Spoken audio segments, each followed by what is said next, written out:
여기 계십니다. 그것으로 충분합니다. 우리 김영관 최하영 집사님네 보면 막 부럽기도 하고 막 신경질 나죠. 다 잘해요. 김영관 집사님도 잘하시고 최하영 집사님도 잘하시고 딸내미들도 잘하고 이렇게 탤런트가 달라도 그렇지 좀 너무 다른 것 같아요. 이쪽에 앞에 좀 계신 분들이 좀 불편하실 것 같은데요. 자리를 이렇게 바꾸니까 오늘 한번 해보죠. 이렇게 해보고요. 혹시 좀 불편하겠으면 또 보완하도록 하겠습니다. 나눠드린 운영위 회의 결과는 이따가 우리 김영관 운영위원장께서 이제 설명을 할 텐데요. 제가 한 가지만 좀 부탁드리고 싶은 거는 아이들 예배를 분리해야 되는데 제일 중요한 게 교사입니다. 선생님들이 5분이 필요합니다. 유치부에 2분, 초등부에 2분, 그리고 중고등부에 1분이 필요한데 많은 자원을 좀 부탁드립니다. 좋은 분들이 자원을 해서 오히려 너무 지원을 많이 해서 좀 떨어지는 그런 게 있으면 좋겠어요. 그리고 좋은 교사분들이 우리 아이들 위해서 같이 봉사해 주면 좋겠고요. 그리고 오늘부터 오후에 3주간 누가복음 성경 공부를 하는데요. 가급적 많이 참석해 주십시오. 특별히 어제도 이제 우리 청년들 한 14명 이렇게 모여서 저녁에 모임을 했는데 14명 중에 7명이 초신자예요. 그러니까 우리 교회가 처음인 분들이에요. 참 감사하죠. 근데 이렇게 신앙을 처음 가지신 분들이 정말 중요한 게 성경을 통해서 예수님이 누군가를 정확히 이해하는 게 중요합니다. 오늘부터 제가 누가복음을 3주간 강의를 통해서 예수님이 누군지 그 부분을 정확하게 좀 같이 보려고 합니다. 제가 해석한 말이 아니라 성경에서 예수를 뭐라고 얘기를 하는지 우리가 조금 있는 그대로 좀 볼 필요가 있습니다. 그래서 부탁드리기는 누가복음 성경 공부에 좀 많이 참여해서 같이 말씀을 공부했으면 좋겠습니다. 1시간 정도 제가 강의를 할 거고요. 강의 이후에는 우리 새롭게 구성하는 사랑병별로 모여서 그 말씀을 가지고 좀 대화하는 그런 식으로 진행을 하도록 하겠습니다. 네, 오늘 말씀을 나누겠습니다. 빌레몬서입니다. 그럼 빌레몬서가 어디 있나 한참 찾으신 분들 계시죠? 빌레몬서가 어디 있나? 잘 신중하게 안 보면 훅 지나가는 게 빌레몬서입니다. 딱 한 장으로 돼 있죠. 성경에는 딱 한 장으로 돼 있는 성경이 무려 5권이나 됩니다. 뭐가 있을까요? 여러분 기억나시는 거 있습니까? 빌레몬서 있죠? 요나는 아니고 유다서. 유다서가 되게 돼 있어요. 또 뭐가 있을까요? 5권이 있어요. 딱 한 장으로 돼 있는 성경. 구약에는 한 권 있습니다. 뭘까요? 호세아는 아니고요. 오바댜서예요. 오바댜가 있었지. 오바댜서는 에돔의 멸망에 대해서 쓴 책인데요. 아주 의미가 있는 책입니다. 신약에는 4권이 있는데요. 아까 유다서 얘기했고요. 빌레몬서 있고 2권이 더 있습니다.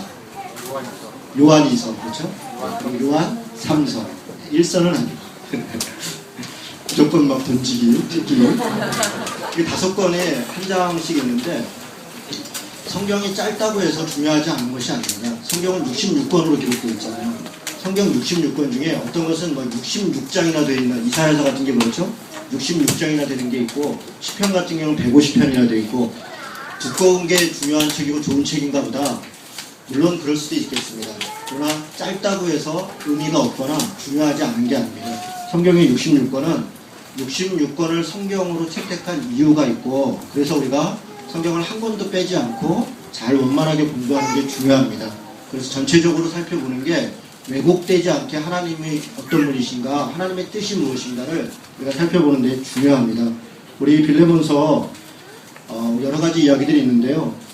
빌레몬서에 대한 평가 중에 칼빈과 마틴 루터가 한 평가가 참 가슴에 와닿습니다. 칼빈은 빌레몬서에 대해서 이렇게 얘기합니다. 겸손이 꽃처럼 피어나는 책이다. 겸손이 꽃처럼 피어나는 책이다. 이렇게 얘기했습니다. 마틴 루터는 기독교 사랑의 진수를 보여주는 책이다. 대단한 표현이죠. 대단한 극찬입니다. 근데 실제 그렇습니다. 이 짧은 성경 한 구절 안에 사랑이 무엇인가에 대해서 아주 선명하게 보여줍니다. 우리가 성경이 가장 중요한 게 사랑이다. 사랑이 곧 율법의 완성이 곧 사랑이다. 이건 뭐 성경이 누누이 이야기하고 있고 그리스도인들이 하나님을 사랑하고 이웃을 사랑해야 된다. 여러 가지로 우리에게 가르쳐주고 있습니다. 그런데 교리적으로가 아니라 실제 사랑이 무엇인가에 대해서 바울이 실제 사랑의 모습을 보여주는 책이 이 빌레몬입니다. 이 빌레몬서를 통해서 정말 우리 그리스도인이 어떻게 사랑해야 되는가에 대한 하나의 모델을 우리가 볼 수가 있습니다. 그럼 빌레몬서 한번 같이 보도록 하겠습니다. 빌레몬서는 사도 바울이 빌레몬이라고 하는 어떤 가정에다가 보낸 편지입니다. 빌레몬이라고 하는 사람, 개인한테. 그런데 빌레몬이라고 하는 지역은, 빌레몬이라는 사람은 골로세라고 하는 지역에 살았거든요. 그러니까 골로세는 어디냐면 지금으로 얘기하면 터키 지역입니다. 크로아시아 지역에 그 골로세 지역이 있는데 골로세 교회도 있죠. 그래서 골로세 교회의 아마 일원이었던 것 같습니다. 빌레몬은. 그러니까 다른 성경들은 대개가 다 개인에게 보낸 게 아니라 어떤 교회에, 그리고 또 전체적인 단체에 보냈는데 빌레몬은 약간 사적인 형태의 그런 내용을 담고 있습니다. 이 1장에 보면요 이렇게 되어 있습니다. 빌레몬에게 편지를 하는데 이전에 보니까 자매 아비아와 우리와 함께 병사된 아키포 내 집에 있는 교회에 편지하노니 이렇게 되어 있습니다. 아마 이 아비아는 이 빌레몬의 아내인 것 같고요, 부인인 것 같고요, 아키포는 그의 아들인 것 같습니다. 그런데 아키포에 대해서 우리와 함께 병사된 이렇게 표현한 걸 보니까요, 골로새서에도 아키포에 대해서 얘기하는데요, 아키포는 아마 이 골로새 교회의 목회자인 것 같아요. 지도자인 것 같습니다. 그래서 이런 가정에 대해서 편지를 보냅니다. 그럼 빌레몬서가 쓰여진 곳은 로마입니다. 언제 쓰여졌냐면 바울이 로마로 죄수가 돼서 잡혀갔지 않습니까? 뭐 광풍을 만나고 뭐 기타 등등 해서, 그리고 사도행전 28장 맨 끝은 사도 바울이 로마에 가서 감옥에 갇혀서, 그 감옥이라는 게 뭐 이렇게 철창된 감옥이 아니고요, 가택입니다.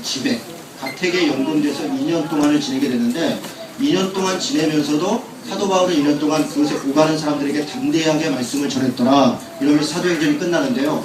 바로 거기서 그 가택된 집에서 편지를 4개를, 여러 개를 했을 텐데 그 중에 4개의 편지가 우리 성경 66권에 포함됩니다. 그 성경을 우리가 옥중서신이라고 그러고요, 에베소서, 빌립보서, 골로새서, 그리고 빌레몬서입니다. 이 4권의 성경을 옥중서신이다 그렇게 얘기하고, 여러 편지들 아마 보냈을 텐데 그 중에 4권을 성경 정경에 포함시키고 있습니다. 다른 3개의 성경은 에베소, 빌립보, 골로새는 다 교회의 교리적인 부분들에 대해서 설명합니다. 믿음이 무엇이, 특별히 교회가 무엇인가에 대해서 에베소, 골로새서는 이야기를 하고, 빌립보서는 고난과 사랑에 대해서 많이 이야기하는 그런 책입니다. 그런데 이렇게 다른 성경들은 좀 공적인 성격들이 있고 내용도 그런데 빌립보서는 좀 사적인 것 같아요. 한 사람에게 보낸 것 같고, 그리고 그런 내용들이 구성되어 있습니다. 내용은 그렇게 복잡한 내용은 아닙니다. 오네시모라고 하는 노예입니다. 원래 빌레몬 집에서 노예로 있었던 사람인데 그 사람이 도망을 했습니다. 그리고 그가 도망을 갔는데 로마로 도망을 했어요. 그러니까 이 터키에서 로마까지 거리 엄청난 거리입니다. 이 사람이 살기 위해서 도망을 해서 로마에 가서 뭐라도 이렇게, 아마 지금으로 얘기하면 서울 같은 데죠. 그런데 가야 뭐 먹고 살 게 있겠구나 하고 갔다가 가택 연금되어 있는 바울을 만났고, 바울에게 거기서 복음을 듣고 그가 거기서 예수님을 영접하고, 그리고 바울은 그 오네시모를 이제 다시 자기 원래 주인이었던 빌레몬에게 보내서 그를 용서해달라, 그를 형제로 여겨달라, 그렇게 부탁하려고 보낸 책이 바로 빌레몬서입니다. 여러 가지 말씀들이 있는데요. 저는 이 말씀을 읽으면서 바울이 도대체 사랑에 대해서 뭐라고 얘기를 하는가, 이런 부분을 좀 살펴보려고 합니다. 여러분 1장에서 3절 한번 보겠습니다. 1장에서 3절에 보면 가장 많이 눈에 띄는 단어들이 이런 단어입니다. 형제, 디모데에 대해서 형제라고 얘기를 하죠. 그리고 빌레몬에 대해서는 동역자, 또 아비아에 대해서는 자매, 또 아키포에 대해서는 함께 형제된 자, 이런 표현들을 합니다. 형제, 자매, 또 동역자, 함께 병사된 자. 여러분 이들은 다 대개 다 바울의 제자들입니다.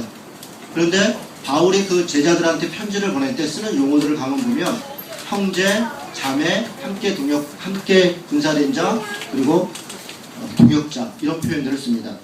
이런 표현들은 높은 사람이 낮은 사람한테 일방적으로 얘기하는 표현이 아니라 서로를 존중하고 상대를 배려하고 있는 그런 표현들입니다. 이게 바울의 인격입니다. 여러분, 제가 신학교 시절에 한 교수님의 언어 표현 때문에 상당히 불쾌한 적이 있었는데요.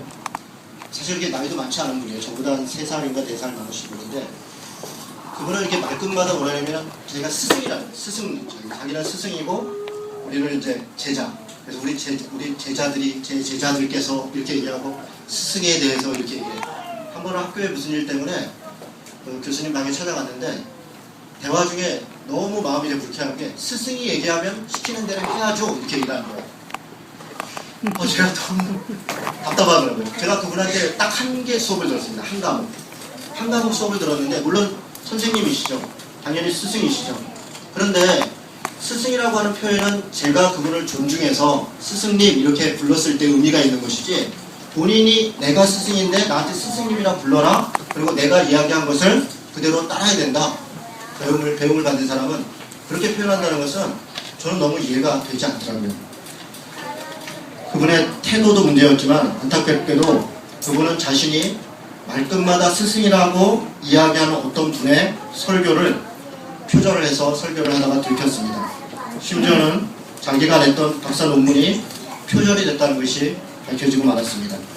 그 과정에서 자기가 그렇게 제자라고 얘기했던 사람의, 자기가 지도해서 석사학위를 줬던 그 학생의 논문을 표절하는 그런 부끄러운 일도 벌였습니다. 스스로 스승이라 부르기 전에 인격과 실력에 있어서 다른 사람이 진심으로 선생님, 또 스승님 이렇게 할 수 있는 사람이 되는 게 중요합니다. 아멘. 성경에 보면 예수님과 바리새인이나 사두개인들과 가치가 다른 것 중에 하나는, 그들은 어떤 지위가 있어야 그 지위로 권위가 있다고 생각을 합니다. 그러나 예수님은 그렇게 생각하지 않습니다.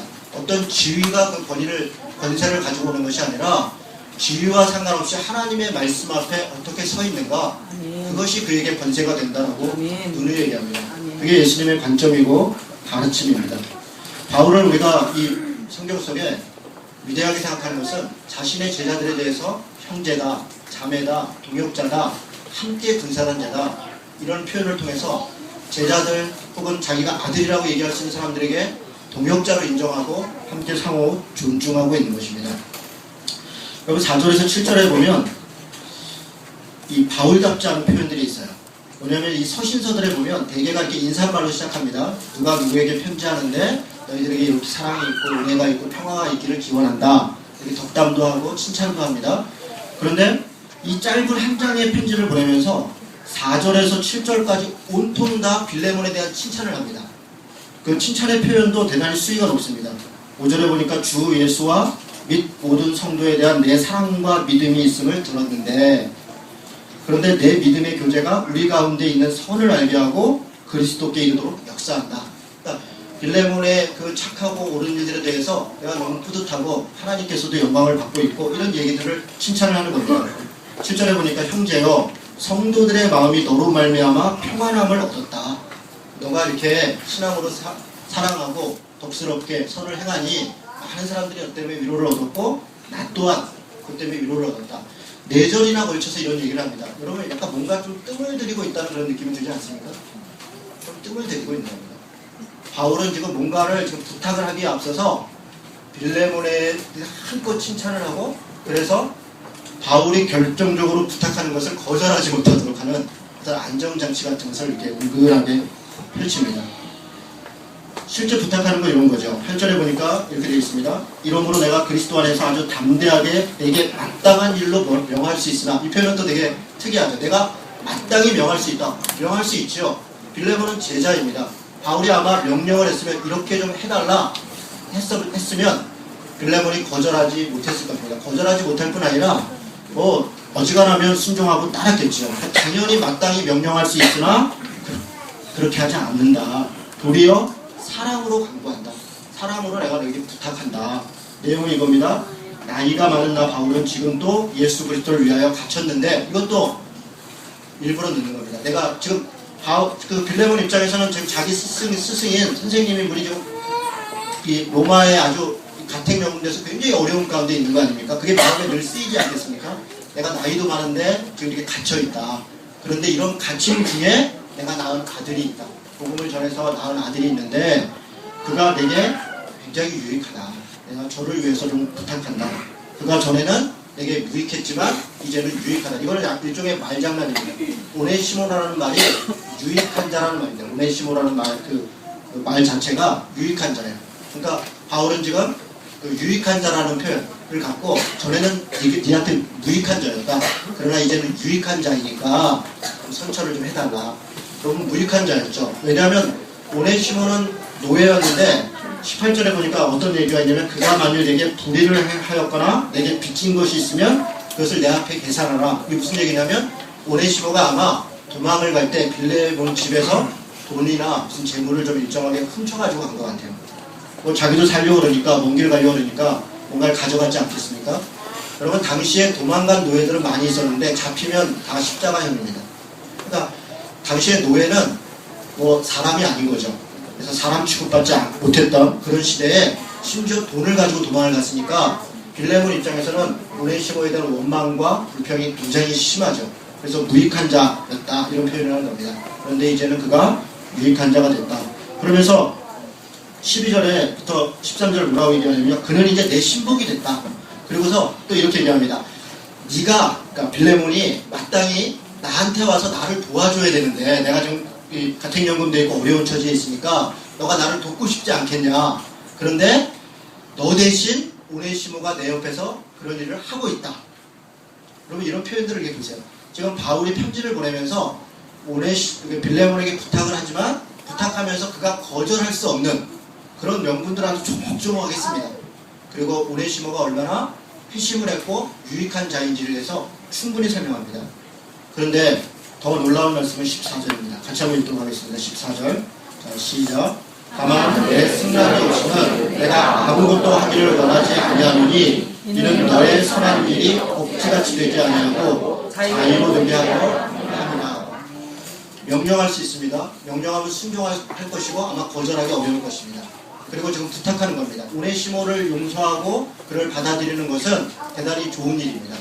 그런데 그 좋은 일을 억지로 한 것처럼 하고 싶지 않다. 내가 명령하고 부탁해서 네가 할 수 없이 하지 않았으면 좋겠다. 그것을 네가 흔쾌히 받아주고 그래서 그 선한 일이 너의 일이 됐으면 좋겠다. 너의 공의가 됐으면 좋겠다. 여러분 이게 바울의 사랑의 태도입니다. 상대방을 배려하는 겁니다. 자신이 일방적으로 하는 것이 아니라 상대방이 스스로 할 수 있도록 도와주고 그렇게 할 수 있도록 하는 근거들을 정확하게 제시하고 그리고 결정은 네가 해라 해서 빌레몬이 스스로 권위를 세울 수 있도록 또 자신이 해야 될 일들을 마땅히 할 수 있도록 도와주는 것 이게 지금 바울의 편지의 내용입니다. 그러면서 그 뒤로 여러 가지 이야기를 합니다. 근데 바울의 이 편지를 받고는 아마 빌레몬은 거절하기는 어려웠을 것 같아요. 왜냐하면 이 구구절절이요. 아주 교묘해. 이를 보세요. 15절을 보세요. 아마 그가 잠시 떠나게 된 것은 너로 하여금 그를 영원히 두게 함이로니 이후로는 종과 같이 대하지 아니하고 종 이상으로 사랑받는 형제로 둘자라. 오네시모에 대해서 그렇게 표현하는 겁니다. 그는 이제 종 정도가 아니라 종 이상의 사람이다. 그렇게 표현하면서 내게 특별히 그러하거든 하물며 육신과 주 안에서 상관된 내게랴. 내게도 이렇게 중요한 사람이다. 그러므로 내가 나를 동역자로 알진대 그를 영접하기를 내게 하듯 해라. 오네시모를 보내는데 여러분 그 골로새서에 보면 오네시모를 보낼 때 혼자 안 보냅니다. 두기고를 같이 보냅니다. 왜냐하면 이건 오네시모를 배려하는 겁니다. 오네시모가 지금 자기가 도망 나온 곳에서 돌아갈 때 얼마나 마음이 불편하고 부담스럽겠어요. 두기고랑 같이 보냅니다. 그래서 두기고는 그 바울의 아주 중요한 제자이죠. 그래서 두기고와 함께 가서 오네시모를 도와줄 수 있게 이렇게 배려를 합니다. 그리고 그를 영접하기를 내게 하듯 해라. 그리고 심지어는 그가 너에게 손해를 끼친 것 그거 내가 갚아라. 내게 갚겠다. 나한테 돌려라. 이렇게까지 얘기를 하는데 어떻게 거절할 수 있겠습니까? 19절에 얘기합니다. 나와 바울이 친필로 쓰노니 내가 갚으려니와 내가 이외에 내 자신이 내게 빚진 것은 내가 말하지 않겠다. 무슨 얘기입니까? 빌레몬이 바울을 통해서 복음을 들었고 혹은 이런저런 사랑을 입었는데 그래서 나한테 빚이 있지. 이게 뭐 금전적 빚이 꼭 아니더라도 마음의 빚도 있고 여러 가지 빚이 있는데 그거는 내가 일절 얘기하지 않겠다. 단 오네시모가 가져간 거는 내가 갚겠다. 여러분 이 빌레몬 입장이 난처하지 않겠습니까? 여러분 이게 지금 편지가 이런 정도로 아주 앞뒤로 아주 짜여져 있어서 빌레몬의 체면도 세우고 그러면서 바울은 오네시모를 또 세워주고 그리고 거절할 수 없도록 도와주는 겁니다. 그리고 이 편지는요 공적으로 읽힙니다. 단지 빌레몬만 읽은 게 아니라 교회에 편지하노니 이렇게 얘기하고, 그리고 실제 이 편지가 우리 성경 66권에 들어온 걸 보면 공적으로 회람한 편지인 것을 알 수 있습니다. 그래서 읽을 때 읽는 사람들이 빌레몬을 어떻게 볼 것인가, 오네시모를 어떻게 이해할 것인가, 또 이 결과가 어떨 것인가, 이것을 염두에 두면서 쓰고 있는 편지입니다. 굉장히 지혜롭고 사랑이 있는 편지이죠. 20절에 얘기합니다. 오 형제여, 나로 주 안에서 너로 말미암아 기쁨을 얻게 하고 내 마음이 그리스도 안에서 평안하게 해라. 21절 같이 읽습니다. 시작. 나는 내가 순종할 것을 확신함으로 내게 썼노니 내가 말한 것보다 더 행할 줄을 아노라. 세기를 딱 박죠. 내가 부탁한 것보다 더 할 줄을 안다. 마지막 세기는 22절입니다. 오직 너는 나를 위하여 숙소를 마련하라. 내가 곧 갈 거다. 내가 곧 갈 테니까 내가 부탁한 거 좀 들어달라. 여러분, 이 정도 되면 안 들어줄 수가 없죠. 제가 이 얘기를 읽으면서 사랑을 이야기한다는 것은 뭐예요? 이 안에 바울이 자기와 함께한 동역자들을 사랑하는 마음들이 가득 담겨 있습니다. 예수 그리스도 안에서 복음을 듣고 한 형제된 사람들을 배려하는 것, 그리고 주인이든 노예이든 상관없이 한 형제로서 그들을 어떻게 배려하고 있는가, 사실 이게 그리스도인의 삶입니다. 우리가 사랑을 아무리 이야기해도 실제로 내게 있는 어떤 사람에게 그를 평안케 하고 도와줄 수 없다면 그것이 어떻게 사랑이겠는가, 그렇게 이야기하는 게 바울의 이야기들이고, 실제 바울은 그렇게 우리에게 본을 보이고 있는 겁니다. 이쯤에서 제가 한 가지 좀 짚고 넘어갈 게 있습니다. 많은 사람들이 오늘 이 빌립보서를, 제가 빌립보서와 관련된 강해책들을 쭉 보다가요, 어떤 분들이 했던 말씀 중에 이런 표현이 있어요. 바울은 노예제를 인정하고 있다. 그렇죠? 네. 여기서 무슨 노예제를 폐지해야 된다, 그래서 뭐 노예들이 뭐 주인에 대해서 뭐 투쟁을 해서 해방을 해야 된다, 그런 표현이 하나도 없죠.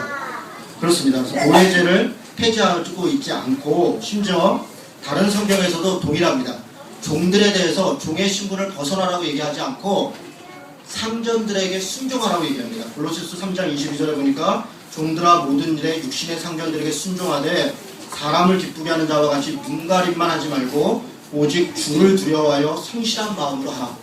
상전에게 대해서 일을 할 때 굳게 대하듯이 성실하게 해라, 이렇게 얘기합니다. 에베소서 6장 5절에 보니까 종들아 두려워하고 떨며 성실한 마음으로 육체의 상전에게 순종하기를 그리스도께 하듯 하라. 이게 가르침입니다. 이런 말과 태도를 보고 많은 분들이 뭐라고 얘기를 하냐면, 기독교인이 사회 참여를 하는 것은 정당하지 않다. 봐라, 무슨 노예제 폐지했고 사회적인 무슨 구조를 위해서 일을 했냐. 순종하고 성실하고 그렇게 살으라고 이야기했지 않느냐. 그래서 온전히 순종하는 것과 복음을 전파하는 것만이 우리의 사명이다, 이렇게 설교하고 주장하는 글들을 제가 많이 봤습니다. 그러나 여러분, 2000년 전의 바울의 시대와 현재 우리 시대적 문화적 상황은 엄청나게 달라졌다는 것을 인식할 필요가 있습니다. 그런 상황이 다르고 바울이 처해 있는 입장에 대한 이해가 없이 그것을 애써 외면하고 이렇게 일방적으로 주장해서는 말이 안 됩니다. 예를 들어 드리겠습니다. 바울 시대에는 왕이 있었습니다. 로마에도 왕이 있고 빌라도 총독도 있었습니다. 로마의 속국시대였습니다. 그렇다면 지금도 우리가 왕을 섬겨야겠습니까? 만약에 일제시대 우리 강점기 때 당연히 우리가 일제에 의해서 치욕을 당하고 강제로 병합된 것은 하나님의 그 역사의 뜻 가운데 있는 겁니까? 그래서 당연히 순종하고 따라야 되는 것입니까? 그렇지 않습니다. 그렇지 않습니다. 노예제가 엄연히 살아있고, 노예는 인간 취급은커녕 물건 취급을 받던 시대에 노예에 대한 인권과 권리, 처우, 심지어 형제애까지 이야기하는 것은 지금 표현을 얘기하면 혁명적인 발언입니다. 여러분, 바울이 지금 처해 있는 시대에는 노예는 사람이 아니에요. 그런데 그때 지금 노예에 대해서 뭐라고 얘기를 하면 형제로 대해달라, 이렇게 표현을 하고 있다고 해요. 이게 얼마나 엄청난 표현입니까? 그런 바울의 진정성과 상황을 보지 않고 일방적으로 얘기하는 것은 그런 적절한 표현이 아니다. 심지어요, 골로새서 아까 읽었던 말씀, 에베소서 말씀에 보면 종들에 대해서만 이야기하는 게 아니라 상전에 대해서 얘기합니다. 종을 함부로 대하지 마라. 그리고 그들에게 그들의 권위와 처우와 이런 것들을 충분히 대해야 되는 것을 얘기합니다. 당시에는 있을 수 없는 일입니다. 그냥 노예는 물건이고 필요할 때 뭐 죽여도 그 죄가 되지 않는 그런 시대에 노예가 상전에 순종하는 정도만 얘기하는 게 아니라 상전도 노예에 대해서 마땅히 행해야 될 의무와 책임이 있다는 것을 이야기하는 것입니다. 이게 바울의 정신입니다. 갈라디아서 3장 28절에 보니까 유대인이나 헬라인이나 종이나 자유인이나 남자나 여자나 그리스도 예수 안에서 하나입니다. 아멘. 이 말씀이 성경의 가르침입니다. 누구도 나눌 수 없습니다. 아멘. 유대인이나 헬라인이나 하나입니다. 여기 심지어는요, 종이나 자유인이나 종을 먼저 씁니다. 굉장히 이건 파격적인 표현입니다.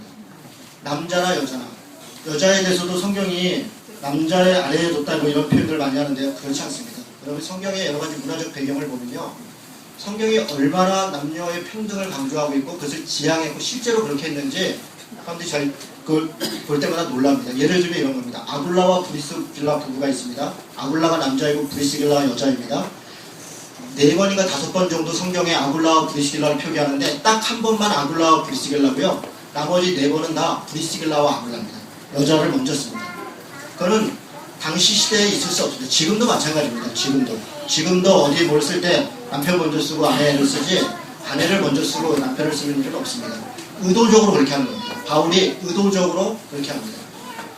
여러분 성경에 바울이 처해 있는 상황 속에서 당시에 노예와 고통 가운데 있는 사람들의 인권과 그들의 삶을 노력하고 있는 것을 우리가 그 내용을 봐야지 그때 그랬으니까 지금도 그냥 그렇게 종은 종으로 살아라 라고 얘기하는 것은 성경을 너무 협소하게 이해하는 겁니다. 또 한 가지, 당시에는 기독교가 소수였습니다. 생존 자체가 걱정일 때 아닙니까? 핍박받고 고통받는 시대입니다. 근데 지금은 어떻습니까? 지금은 전 세계적으로도 그렇고 우리 한국에서도 기독교는 다수입니다. 다수. 돈도 많고 사람도 많고 권력도 많은 시대에 살고 있습니다. 그렇다면 우리 시대에 엄연히 벌어지고 있는 불의와 아픔과 고통에 대해서 이제 기독교는 책임을 져야 되는 때입니다.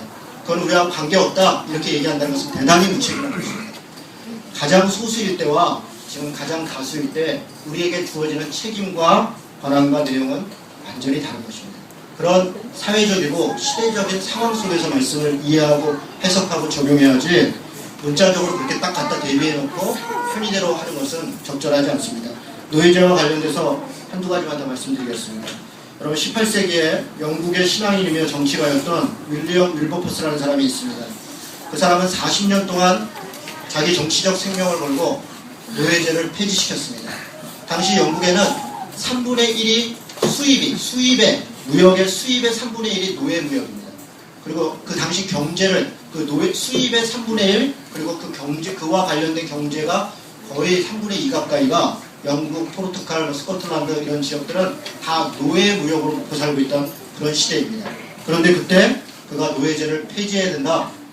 왜냐하면 윌리엄 윌버퍼스 이렇게 얘기했습니다. 만약에 어떤 문제가 우리가 조금만 개선을 해서 사람의 인권을 보장할 수 있는 거라면 개선해도 된다. 그런데 그게 존재하는 그 자체로 사람의 인권을 훼손한다면 그것을 폐지시켜야 된다.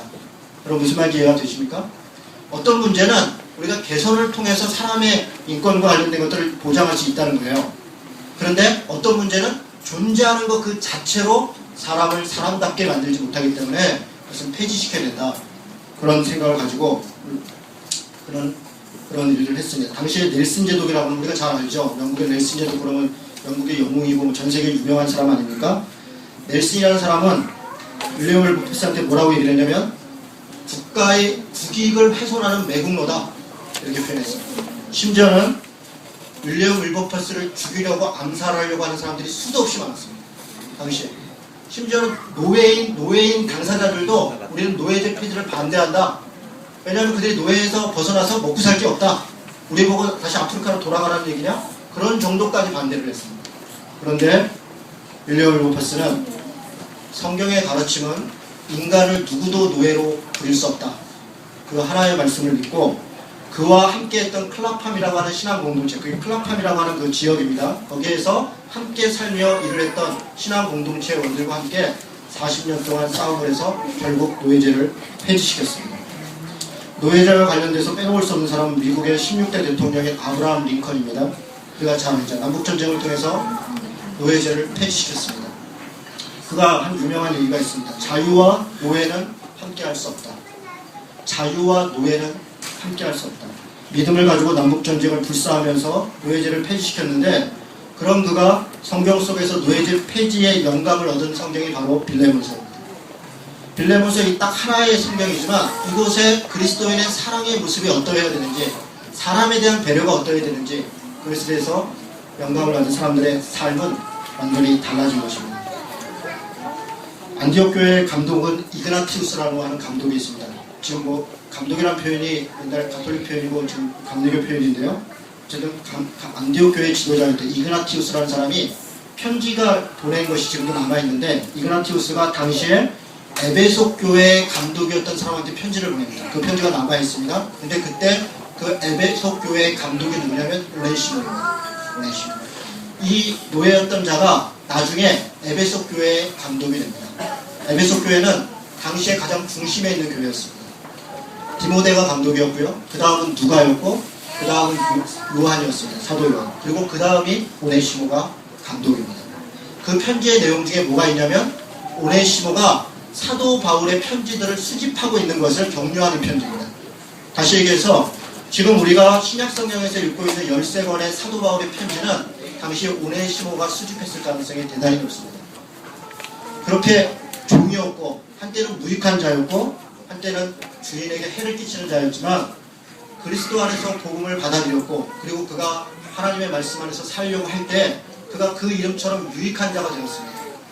그가 노예이냐 어떤 신분에 있느냐 그것이 우리에게 중요한 것이 아니라 그가 지금 어떤 삶을 살려고 하고 있는가, 그것이 우리에게 중요한 것입니다. 그리고 그런 사람의 가능성을 보고 그를 돕고 지지하고 격려하고 세워주고 할 때 그 뒤의 역사는 하나님이 합력해 선을 이루는 것을 우리는 역사 속에서 볼 수가 있습니다.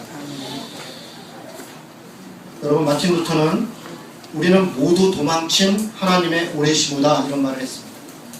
대단히 좋은 표현입니다. 우리는 모두 도망친 하나님의 오네시모다. 사실 우리 중에 누구도 오네시모 같지 않은 사람이 누가 있습니까? 우리는 세상의 노예였고 사탄의 노예였고 우리 죄의 노예이고 내 욕심의 노예였습니다. 그렇게 우리는 도망쳐왔습니다.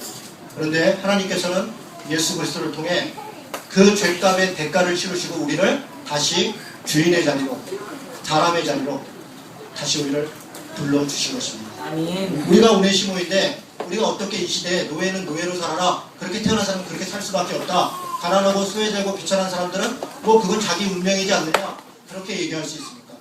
우리의 운명이 달라졌습니다. 우리가 예수 그리스도를 믿고 하나님의 자녀가 되었고 그리스도의 제자가 되었고 우리의 같은 형제자매가 되었다면 우리는 모든 사람에 대해서 그 가능성을 열어놓아야 됩니다. 아멘.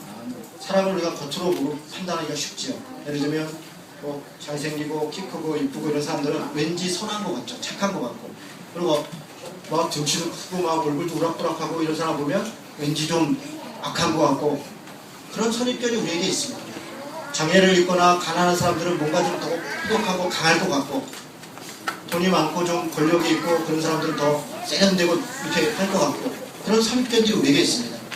여러분, 그리스도를 믿는다는 것, 하나님의 사랑을 실천한다는 것은 그런 선입견들과 싸우는 것입니다. 아멘. 사람을 겉으로 보고 어떤 신분으로 보고 판단하는 것이 아니라 아멘. 그가 하나님의 자녀라는 그 자체 때문에 우리가 저가 나보다 나은 자이다. 아멘. 그래서 죽게 대하듯이 상전이든 노예이든 상관없습니다. 아멘. 우리 죽게 대하듯 합니다.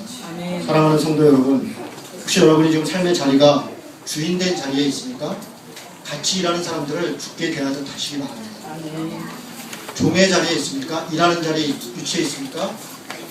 그 일을 할 때, 또 상전을 대할 때 주님께 대하듯이 그렇게 대하시기를 주님의 이름으로 부탁합니다. 아멘. 오네시모를 사랑했듯이 나를 사랑하고, 내가 사랑하면 내게 도움이 되는 사람만 사랑하는 것이 아니라 내 사랑이 필요한 사람, 내게 그 사랑을 갚을 길이 없는 사람을 사랑하는 것이야말로 우리들이 해야 할 진정한 사랑입니다.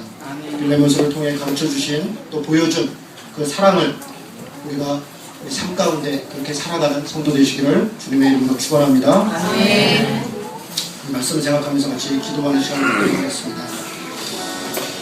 우리 말과 혀로만 사랑해서는 안 됩니다.